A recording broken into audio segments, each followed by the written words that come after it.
Hello and welcome to Right Decisions. I'm Tammy Moye Johnson, your host.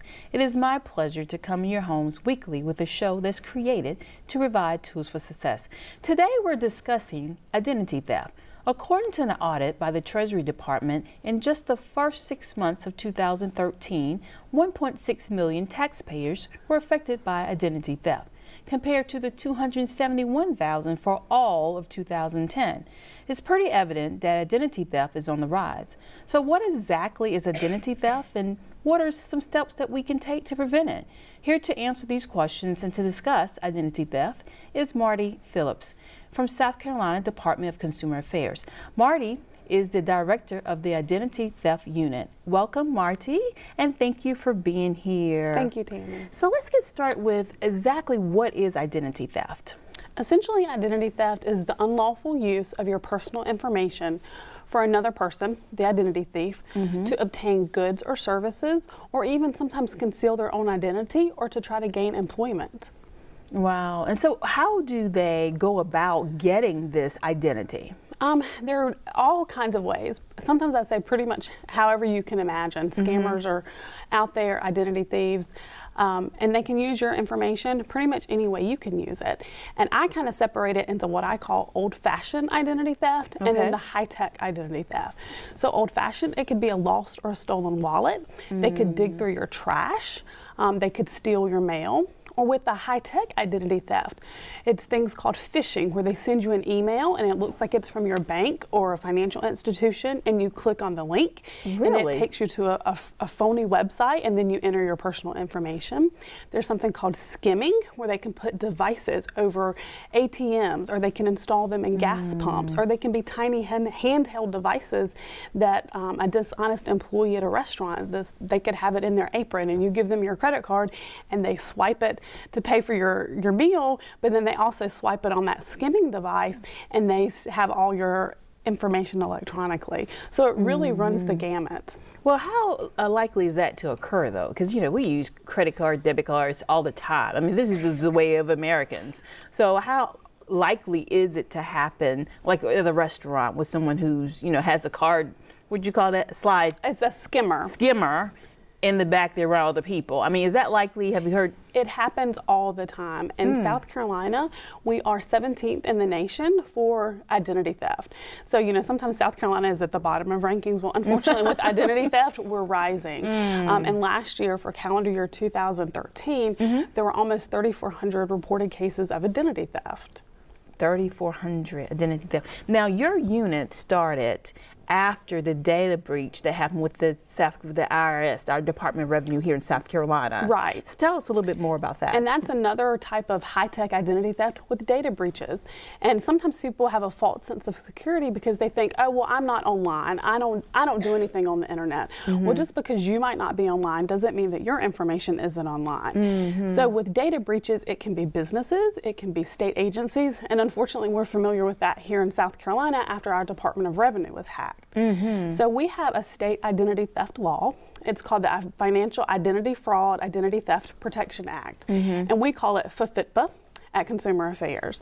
So that law provides that if a state agency or a business has a data breach and it affects more than 1,000 people, then our agency is notified.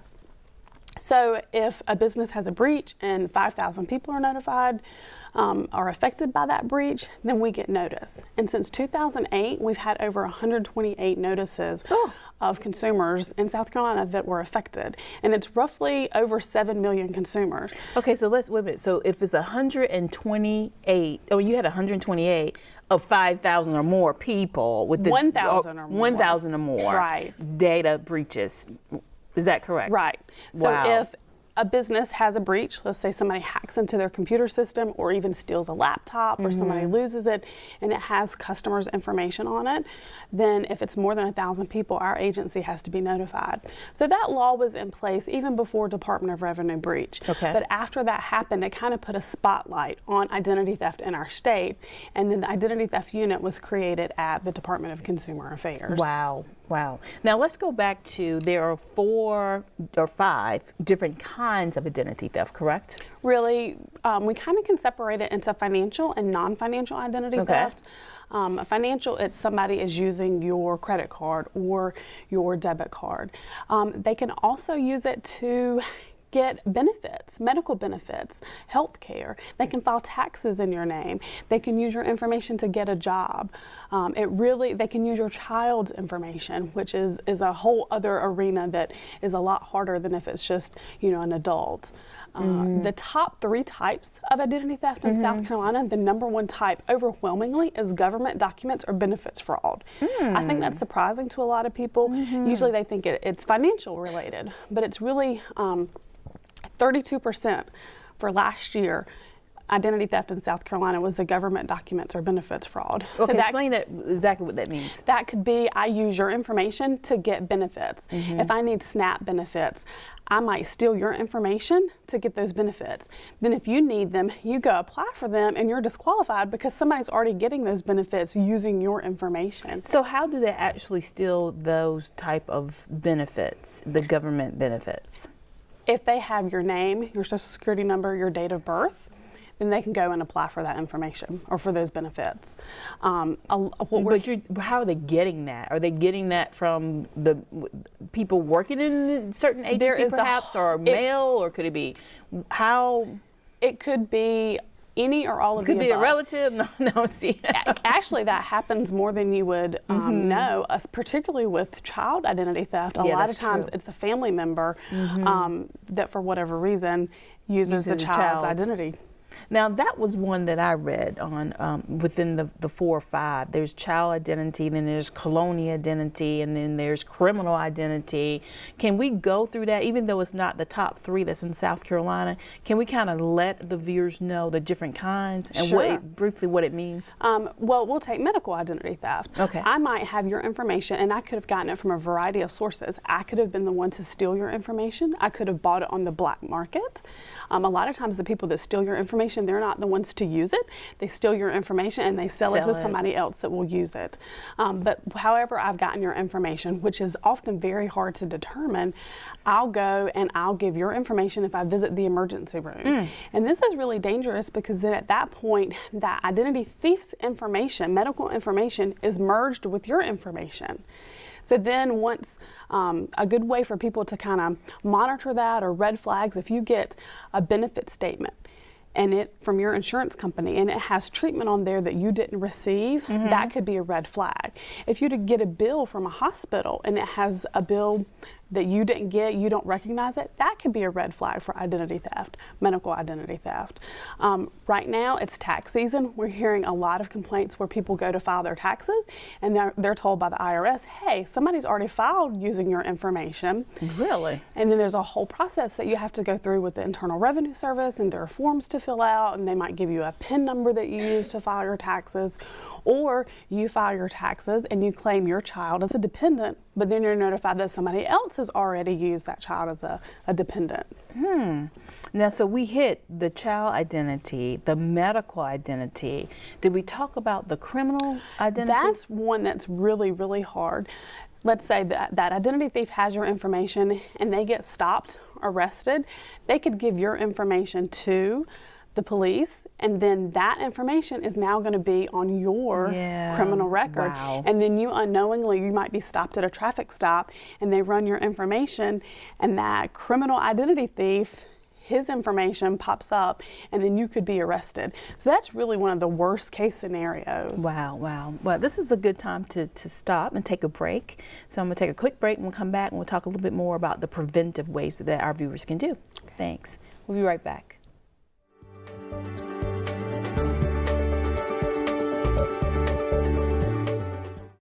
Hello, friends. Thank you for tuning in to Right Decisions. Right Decisions is a Christian talk show designed to give tools and strategies to help make life's journey more successful.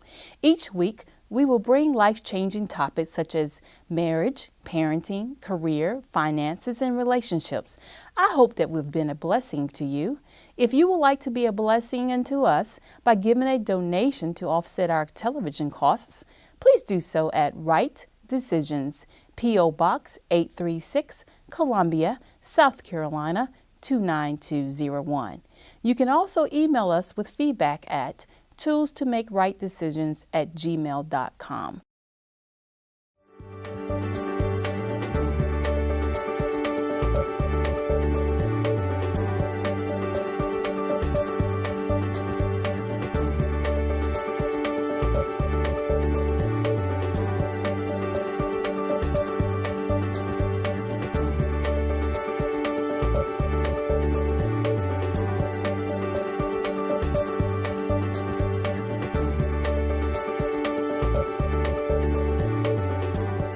Welcome back to Right Decisions. We're talking about identity theft. And before we left, you were talking about the different kinds of identity theft.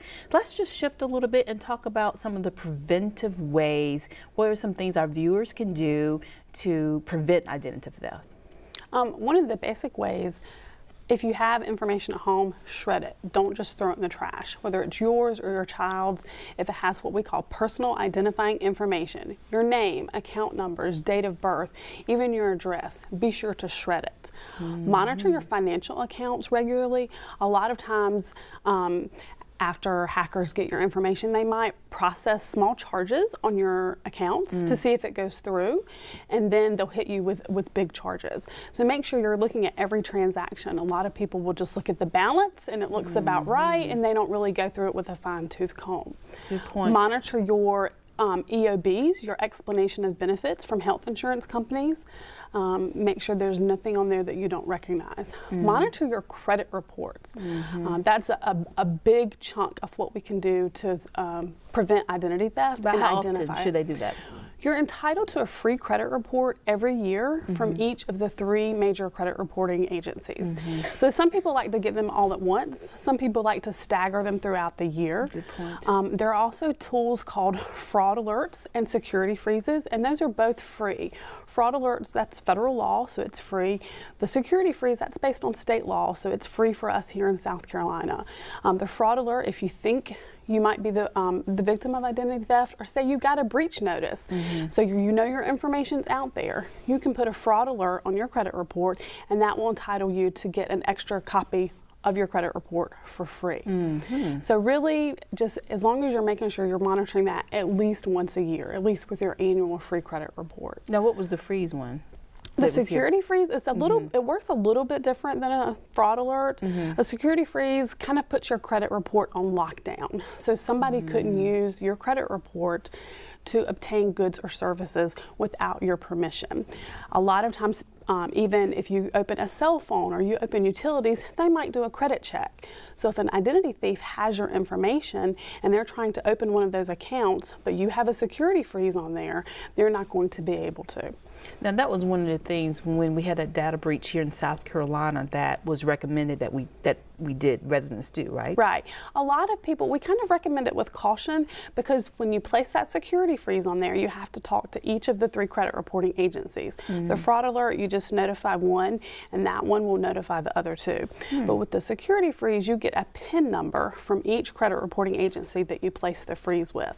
So a lot of times people will forget they have the freeze on there, or they might lose their PIN, and then they go to apply services, and it's going to slow the process down a little bit. But it's a really good preventative tool, and it's a little bit stronger protection than the fraud alert. Sounds good. So what would they do to reverse that if they have a problem with the PIN, or let's just say once they want the freeze to be lifted, they need to do what? If you have your PIN, it's relatively easy. Okay. You can do it over the telephone by an automated system. You can do it online. If you lose your PIN, it's a little bit harder, and you'll have to contact the credit reporting agencies, and it varies between all 3. Some you might be able to request a new one online, and other ones you're going to have to do it through the mail. Wow. But if you have your PIN and you want to, we call it thawing the credit freeze, the security freeze. They do that within 15 minutes. So as long as you have your PIN, it can happen. But some people, they forget, and they might be standing in line at a store, and the store, would you like to save 15% and apply for a card? Right. And then you've got the security freeze on there. Right. And just, I don't know if you have this data or not, but once the South Carolina had the opportunity, or they was suggested that we put the security freeze? How many people took advantage of that? There's no way to really know that because that's personal information. Gotcha. But back to how you can protect your information. If somebody's asking for your personal information, why do they need it? Just because there's a spot on a form for you to put your social security number doesn't mean that you have to. Ask questions.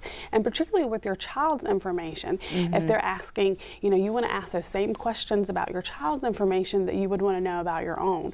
What are they going to do with it? How long are they going to keep it? Are they going to safeguard it? How are they going to dispose of it? And if you're uncomfortable with it, maybe ask if they can use an alternate identifier for your child. That's a good point, because I remember going to a place and they asked me, it was for my child, and they asked on the form to fill out was for the social security number. I'm like, why do you need my social security number? And so of course I didn't give them that. But some places they think maybe if a certain bill, they want to kind of tie it to your social security number. And you're right, it's fine if you don't put it. It's fine. Right. Yeah. And a lot of times I won't put mine on there and nobody even asks for it. That's what I'm saying. They don't. Yeah. Right. So if you're uncomfortable with it, then you have a right to question it. With your child's identity, it's a little bit harder because children typically don't have credit reports. So one of the first things that you should do if you're suspicious about your child's identity and the potential of identity theft is contact each credit reporting agency to see if your child has a credit report, because probably they shouldn't. And the process varies a little bit between all three credit reporting agencies, but we at Consumer Affairs can always help you navigate that process. And a lot of times when you look for this information, they tell you how to do it online. Well, that's great, but some people don't want to do it online. And here in South Carolina, some people don't have access to the internet. So you can always call our agency and we'll give you phone numbers and walk you through the process of how to do it, either on the telephone or through the mail.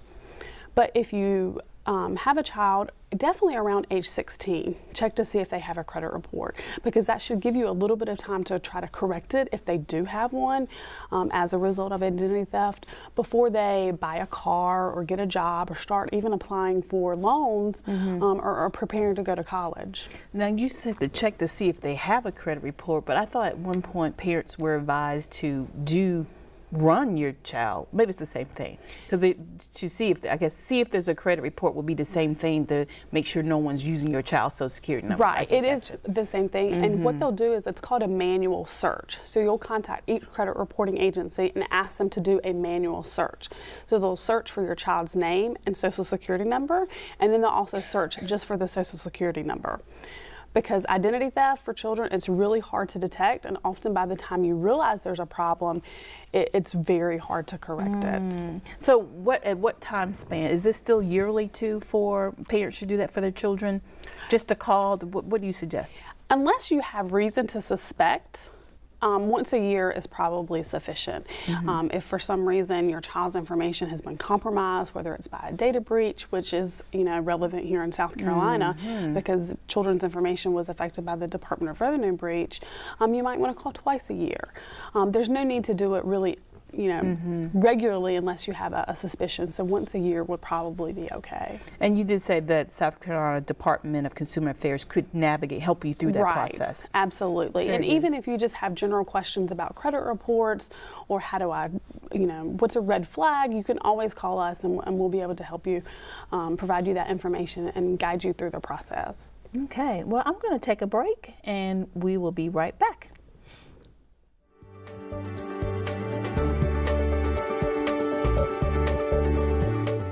So who's going to do what?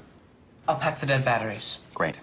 I'll only put what I don't need into a duffel bag. Perfect. That's totally unhelpful. No problem. Meanwhile, I will try to comfort everyone by speaking in a calm voice. And who is going to handle supplies? I can forget to do a list for us. Thanks, pal. We couldn't be any less prepared. I'm proud of you guys. Talk to your kids about who to call, where to meet, what to pack. Visit ready.gov/kids for tips and information. Hello, friends. Thank you for tuning in to Right Decisions. Right Decisions is a Christian talk show designed to give tools and strategies to help make life's journey more successful. Each week, we will bring life-changing topics such as marriage, parenting, career, finances, and relationships. I hope that we've been a blessing to you. If you would like to be a blessing unto us by giving a donation to offset our television costs, please do so at Right Decisions, P.O. Box 836, Columbia, South Carolina 29201. You can also email us with feedback at toolstomakerightdecisions@gmail.com.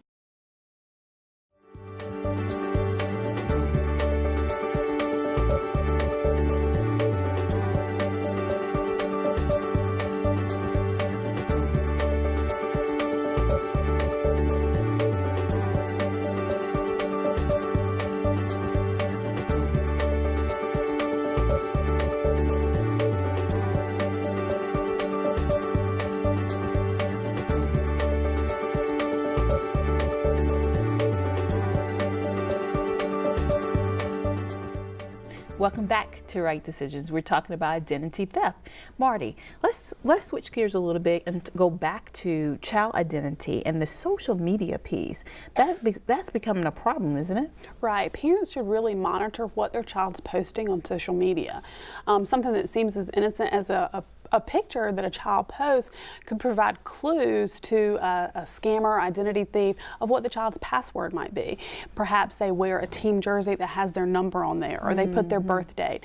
A lot of times those passwords are really easy to guess with all the clues that seem innocent. So parents should really make sure they should know what their child's password is and make sure it's a strong password. So the child password would be to what, just for example? It could be the password to the social media account, and that would allow them access to the messages that the child's sending. So it really could provide an open door to all kinds of personal information that the identity thief could use to steal that child's identity. Interesting. So what about if you found out something is on your credit report? If there's inaccurate information on your credit report, whether or not as a result of identity theft, there are steps that you can take to correct it. If it's just inaccurate information, you can always dispute it. If it results from identity theft, there are different procedures that's called blocking.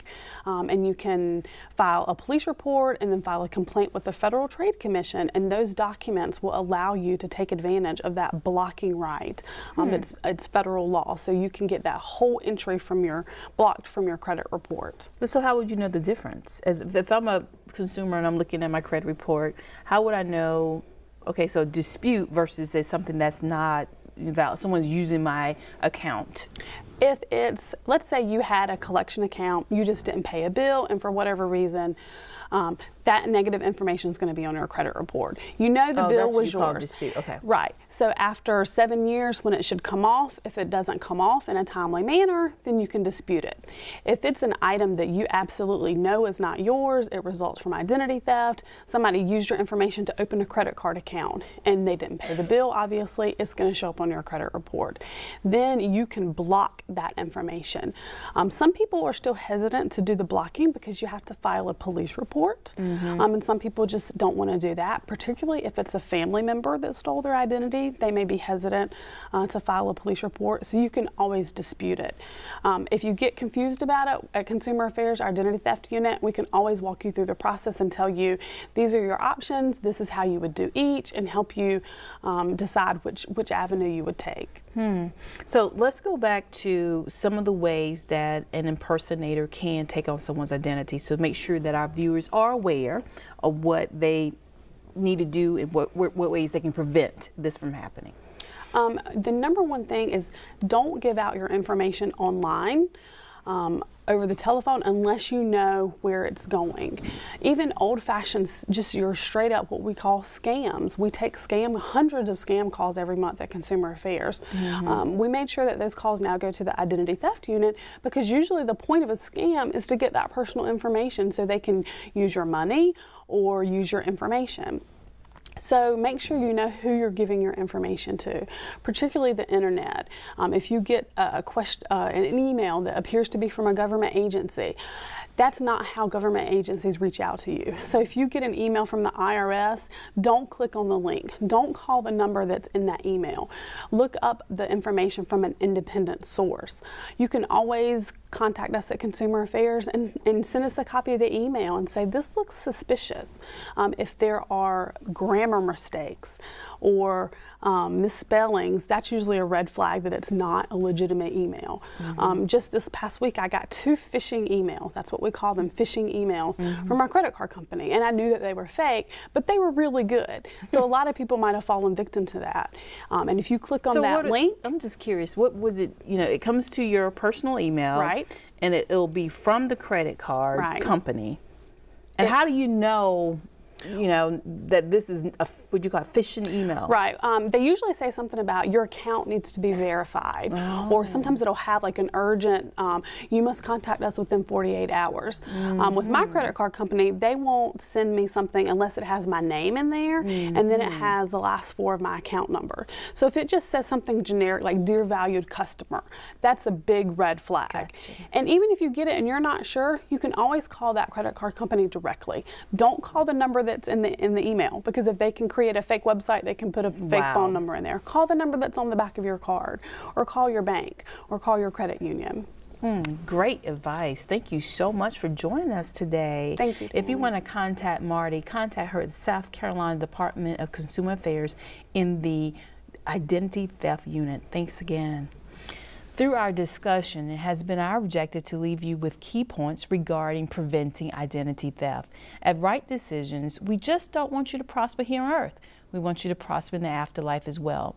John chapter 16 states, "What good is a man to profit the whole world and lose his soul?"